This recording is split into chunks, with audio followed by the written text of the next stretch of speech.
David वो diary पढ़ते पढ़ते थक गया और धीरे धीरे उसकी आंख लग गई। अगली सुबह डेविड ने अपना काम शुरू कर दिया, लेकिन समुंदर के पास पहुंचते ही उसके कदम रुक गए। चट्टानों के बीच कुछ पत्थर अजीब तरीके से सजाए गए थे और उनके बीच कुछ सी शेल्स भी रखे थे, अजीब पैटर्न में। डेविड ने सोचा शायद ये सब ग्रूनर ने किया हो।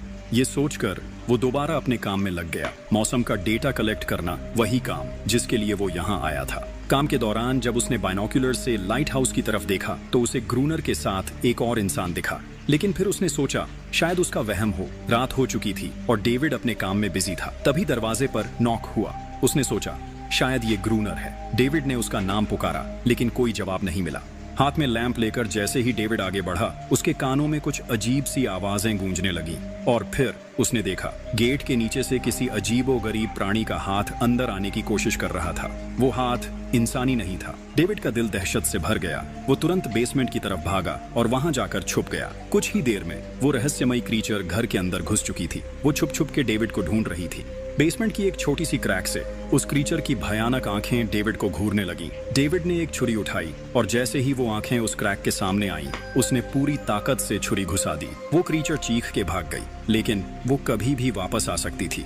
डेविड ने बेसमेंट का गेट मजबूती से बंद किया, रस्सी से कस के बांधा और पूरी रात वहीं जागकर बिताई, दहशत के साए में। अगली सुबह जब डेविड घर से बाहर गया तो उसने रेत पर कुछ निशान देखे, पैरों के निशान, पर इंसान जैसे नहीं थे। बिल्कुल साफ था ये किसी इंसान का काम नहीं था। वो निशान सीधे समुंदर की तरफ जाकर खत्म हो गए थे। अब डेविड को सब समझ आ गया था क्यों ग्रूनर ने लाइट हाउस के चारों ओर नुकीले लकड़े लगाए थे, शायद उसी अजीब क्रीचर के लिए। और अब डेविड जान गया ये घर उसके लिए बिल्कुल भी सेफ नहीं है। शायद वो क्रीचर आज रात फिर से लौट कर आएगा। डर के मारे डेविड लाइट हाउस की तरफ दौड़ता है। ग्रूनर को चिल्लाकर कहता है गेट खोलो, मुझे अंदर आना है। लेकिन ग्रूनर उसे अंदर नहीं आने देता और कहता है तुझे तो उस शिप के साथ लौट जाना चाहिए था।